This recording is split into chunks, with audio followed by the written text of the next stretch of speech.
Assalamualaikum warahmatullahi wabarakatuh. Kembali lagi di Antuk Channel. Hari ini Rabu 27 Januari 2021. Halo guys, selamat bertemu kembali.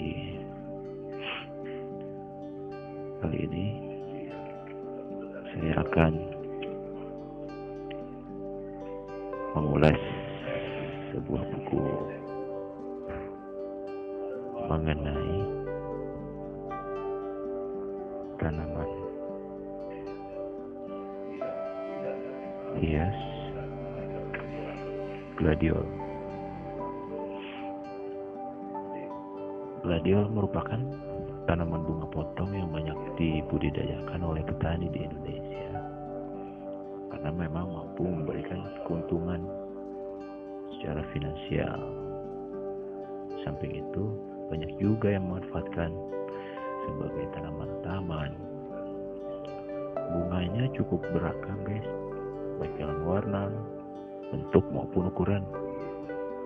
Keragaman ini merupakan peluang bagi para petani dalam pembudidayaannya untuk memenuhi permintaan konsumen yang makin lama semakin meningkat guys. Pengadaan varietasnya terutama yang berkualitas baik sesuai dengan permintaan konsumen merupakan hal yang sangat diprioritaskan untuk penelitian juga dan pengembangannya.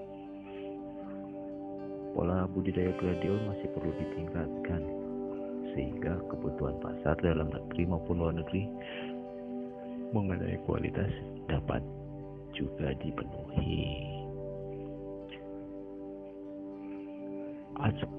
Aspek apa saja ya mengenai gladiol mencakup tinjauan tentang botani, ekologi, pemeliharaan, cara perbanyakan, kultur teknik, pengendalian hama dan penyakit, pasca panen, dan agroekologi.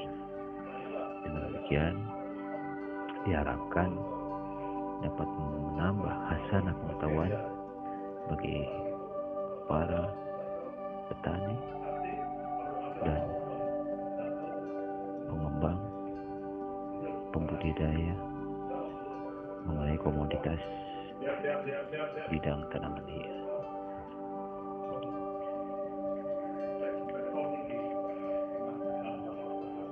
Awal kita bermula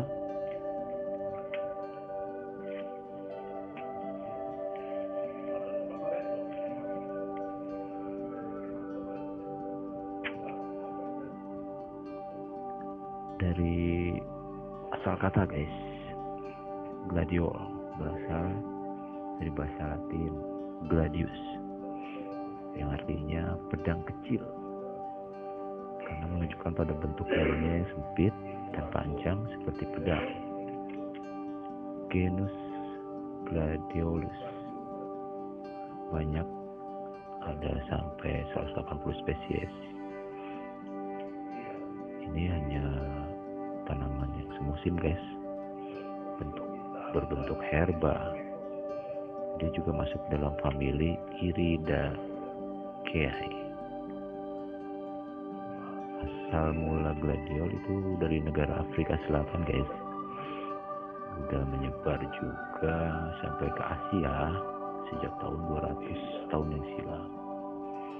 Kemudian pada tahun 1730 mulai memasuki daratan Eropa dan berkembang baik di negeri. Oh, ternyata Belanda guys. Next, klasifikasinya, divisinya, dia tuh Tracheophyta. Subdivisi Pteropsida. Kelas Angiospermae. Subkelas Monocotyledoneae. Ordo Iridales. Famili Iridaceae. Genus Gladiolus. Spesies Gladiolus hybridus. Nanti kalau untuk pertanyaan kata-kata itu ada di deskripsi, guys.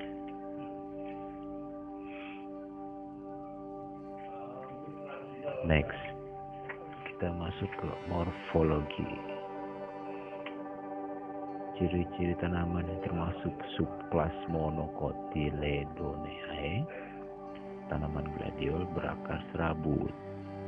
Namun demikian, tanaman gladiol membentuk pula akar kontraktil yang tumbuh pada saat pembentukan subang baru. Akar tersebut berdaging, punya diameter kurang lebih 0,7 cm, berwarna putih. Fungsinya menyangga dan menempatkan subang baru, guys, pada lapisan tanah yang tepat. Sehingga bila subang induk telah mengkerut, maka subang baru akan terletak pada lokasi yang lebih aman. Akar kontraktil mempunyai sejumlah rambut halus, guys, yang fungsinya sebagai penyerap air dan organ penyimpan sementara. Subang baru terus berkembang untuk menggantikan subang induk yang semakin mengkerut, diikuti dengan mengecilnya diameter akar kontraktil.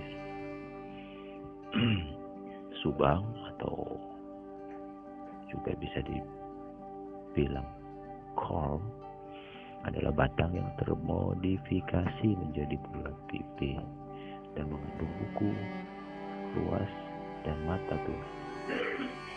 Subang terjadi dari ruas tunas terbawah yang membengkak dan menghasilkan organ persediaan makanan yang mampu berfungsi sebagai alat reproduksi. Subang kayak nama daerah ya, guys. Bagian yang membengkak tersebut dalam pembentukannya tertutup oleh bagian bawah dari daun yang mengering dan mengeras, serta bertindak sebagai penutup organ cadangan makanan.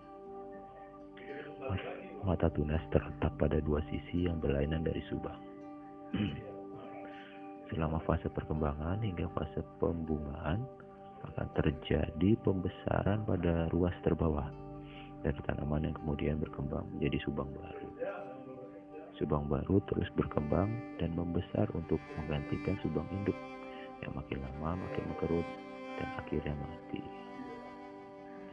Bersamaan dengan mengkerutnya subang induk, terbentuklah anak subang kormel atau kormel dari stolon yang berasal dari mata tunas aksilar di antara subang induk dan subang baru. Anak subang itu merupakan jaringan berdaging, guys, yang sekeliling kulit luar yang keras.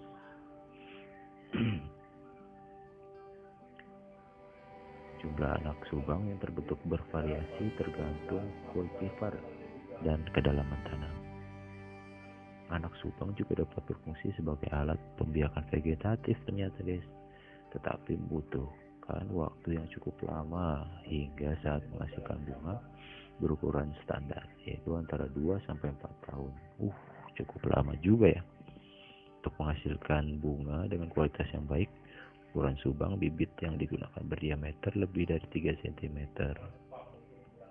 Subang dan anak subang gladiol disajikan pada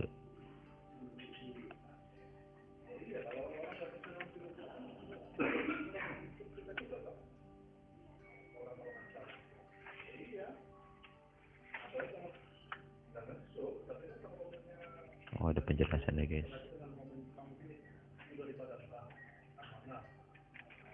Nanti bisa lihat di deskripsi.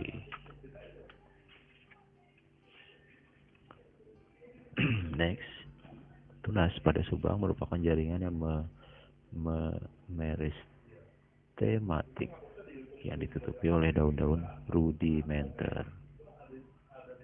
Dengan mulainya aktivitas pertumbuhan, maka berkembanglah daun-daun rudimenter tadi menjadi daun-daun muda di permukaan tanah. Daun gladiol berbentuk meruncing dan memanjang ke atas dengan panjang sekitar 50 sampai 80 cm, lebar 1 sampai 4 cm, tetapi daunnya agak pucat dan tersusun tumpang tindih pada bagian dasar dan berjumlah 1 sampai 12 helai. Tanaman gladiol berbunga setelah mempunyai daun minimal 8 helai. Oke, cukup sekian. Nanti akan saya sambung. Jangan lupa like, subscribe, comment, and share. Terima kasih. Assalamualaikum warahmatullahi wabarakatuh.